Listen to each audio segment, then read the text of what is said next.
भगवान शांत है और सुदामा के लिए लिखा गया है प्रशांत आत्मा। भगवान शांत हैं तो सुदामा प्रशांत है। जो लोग उन्हें दरिद्र कहते हैं, जो लोग उन्हें गरीब कहते हैं, जो लोग उन्हें निर्धन कहते हैं, वो मूर्ख है। हमारा शास्त्र ऐसा नहीं कहता। दूसरी बात, सुदामा ने 40 चने खा लिए थे, ये भी कोई शास्त्रीय बात नहीं है, किसी शास्त्र में इसका उल्लेख नहीं। किसी के पास हो तो हमें दिखा देना, हमें पढ़ने की बहुत जल्दी है। हमने तो नहीं खोजा अभी तक कि चना खा गए, कटकटा रहा था, दांत हिस्सा खा गए इसलिए गड़बड़ हो गए। लेकिन हम गलत इसलिए नहीं मानते क्योंकि सब कुछ शास्त्रों में नहीं होता। महापुरुषों की अपनी चिंतन धारा भी होती है, संतों की अपनी चिंतन धारा भी होती है। तू कहता कागद की लेखी, मैं कहता अखियन की देखी। संत आंखों से देख के भी कहते, इसलिए बुरा नहीं कहते, वो भी होगा। दूसरी बात, श्री कृष्ण के यहाँ सुदामा गए तो द्वारपालों ने धक्का दे दिया। किस मूर्ख ने कहा? किस शास्त्र में लिखा है? झूठ बोलते हो। भगवान के द्वार पर किसी गरीब को, किसी विप्र को, किसी विद्वान को धक्का दे दिया जाए, क्या भगवान ऐसा द्वार बना के रखे होंगे? क्या वो रावण राज था? कृष्ण राज था वो। सुदामा जब गए तो उनको राज प्रसाद में द्वारपालों ने बिठाया और बिठाकर जाकर श्री कृष्ण को बोलने गए थे। तब तक उनकी प्रतिष्ठा हुई, राज दरबार में गेस्ट हाउस में बिठाया गया था। आप कहते हो धक्का दे दिया गया था भगवान के दरबार में। ऐसी झूठ बात की। तुमको अच्छा लगता है इसलिए, चलो लीला के क्रम में अच्छा लगता है। सुदामा आया ऐसे ऐसे करते करते और वो कृष्ण इधर बैठे हैं और धक्का दे रहा, रो रहे हैं, अरे द्वारपालो कन्हैया से कह दो।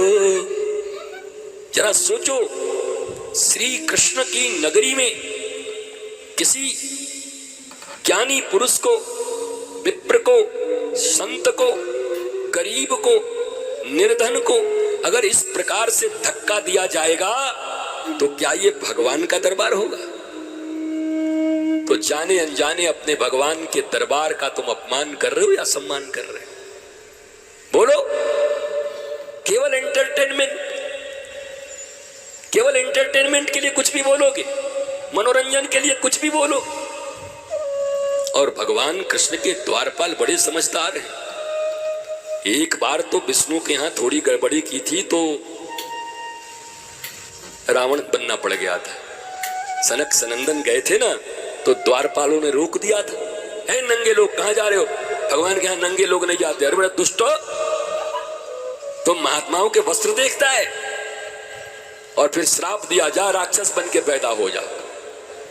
तो आज जब सुदामा आए और कहे कि मैं कृष्ण का मित्र हूं, तो एक द्वारपाल तो कुछ बोलने वाला था भी, तो जय विजय भी वही द्वारपाल बने। बोले कुछ मत बोलो भैया, हमारे ही स्वामी हैं, उनके ऐसे ही सही दोस्त होते हैं।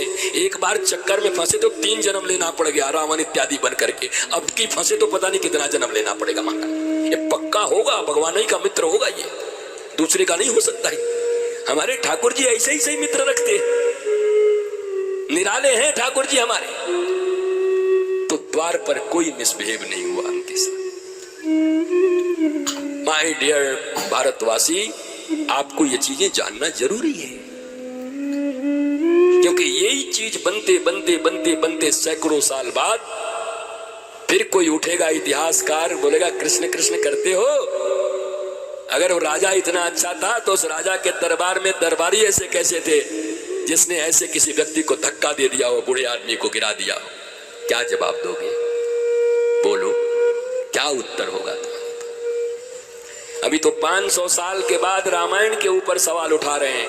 न अवधि जानते हैं, न देश जानते हैं, न काल जानते हैं, न पात्र जानते हैं। उस देश काल पात्र में वो बातें क्यों लिखी गई, उसका क्या अर्थ है, गोस्वामी जी की सारी चौपाइयों का अगर विश्लेषण करो तो हर जगह माताओं की कितनी प्रतिष्ठा है।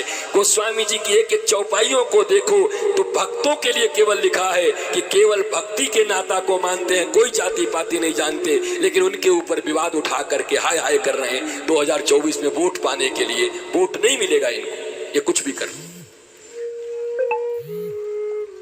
बात तो ये भी अब तय ही हो गया है, मैं तो राजनीति की बात नहीं करता, लेकिन ये भी तय है भारत की भूमि पर सनातन धर्म की और भारत की भूमि पर राम कृष्ण और भोलेनाथ की जो बात करेगा और उन्हीं को अब मिलेगा सरकार, उन्हीं को सत्ता मिलेगी, क्योंकि हम राम कृष्ण की संतान हैं।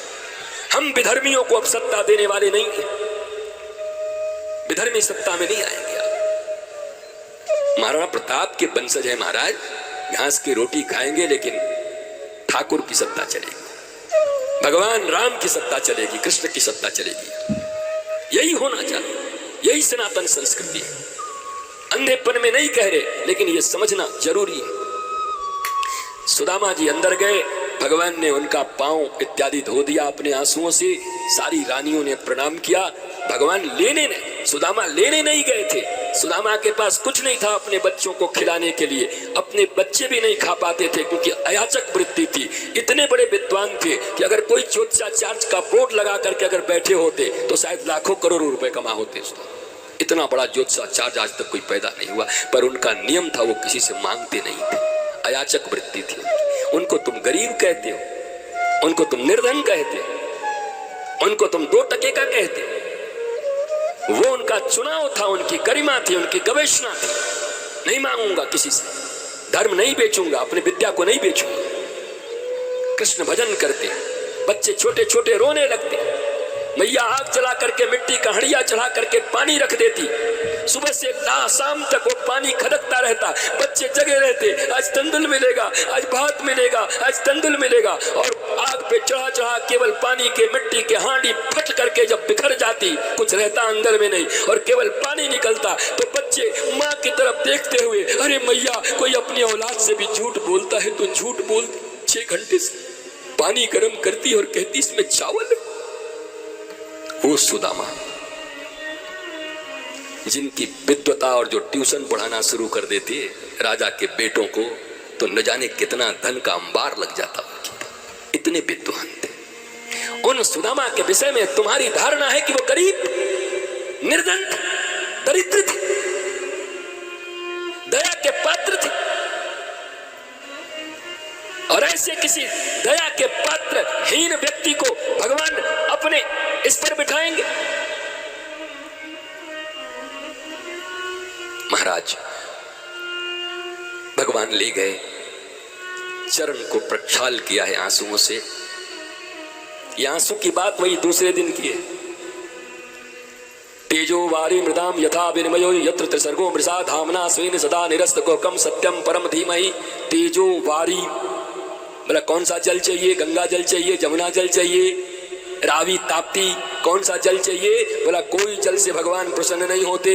बोला फिर कौन सा जल चाहिए? बोला न गंगा जल से डूबेगा कैलाश, न यमुना जल से डूबेगा, न नर्मदा जल से शिव जी डूबने वाले हैं। बोला फिर किस जल से डूबने वाले हैं? बोला दोनों हाथ खाली भी लेकर के आओ और अपने आंखों से शिव के प्रेम में एक बूंद अश्रु गिरा दो तो सारा कैलाश सहित शिव जी डूब जाएंगे। महाराज क्षीर सागर में नहीं डूबते भगवान, पर तुम्हारे आंसुओं में डूब सकते हैं, तुम्हारे प्रेम में डूब सकते हैं।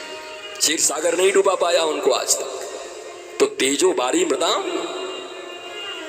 इसलिए भगवान ने पानी से और इत्र से नहीं धोया, ऐसे महापुरुष का चरण अपने आंसुओं से धोया है, क्योंकि आंसुओं की कीमत होती है।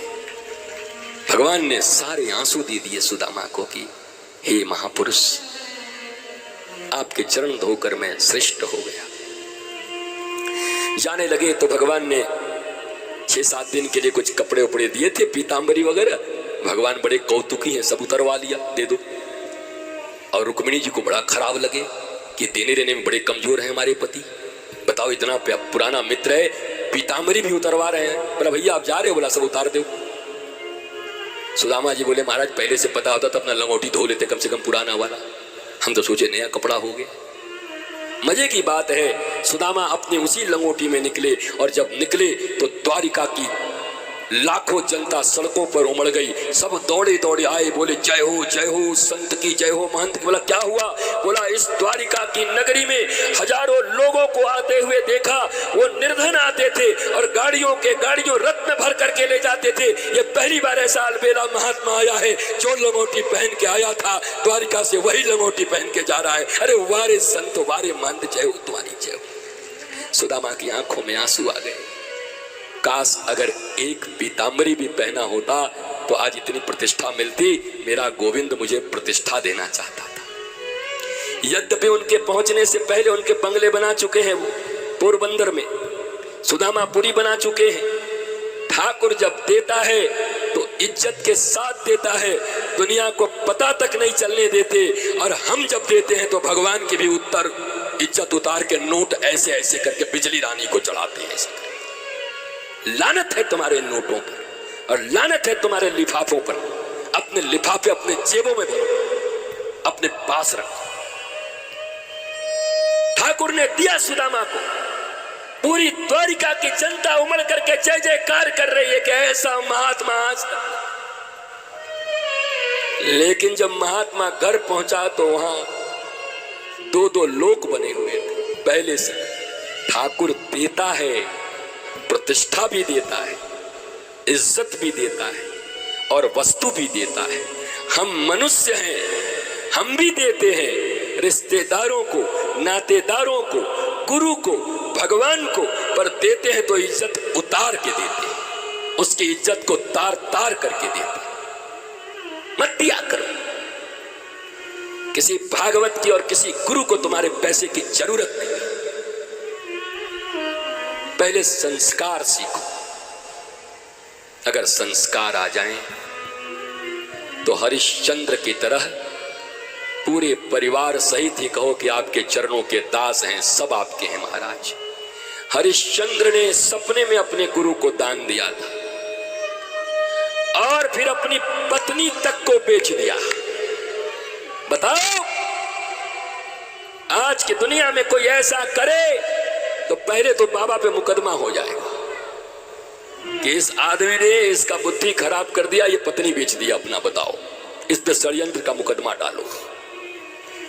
और भारतीय सनातन संस्कृति में इसीलिए हरिश्चंद्र को याद किया जाता है सत्यवादी हरिश्चंद्र के रूप में कि अपने गुरु को दिए वचन को पूरा करने के लिए अपनी पत्नी बेच डाले। पत्ते को सांप ने काट दिया और जब उसके शव को लेकर के आए तो लाश जलाने से इनकार कर दिया। कहा पहले टैक्स दो, जब टैक्स दोगे तब बच्चे का लाश जलने देंगे। उस समय महाराज आकाश की छाती फट गई। भगवान और सारे देवता प्रकट होकर फूल की वर्षा करने लगे। जय हो हरिश्चंद्र, तेरी जय हो। अरे तेरी सत्यवादिता की जय हो, तेरे गुरु प्रेम का जय हो, तेरी गुरु भक्ति की जय हो।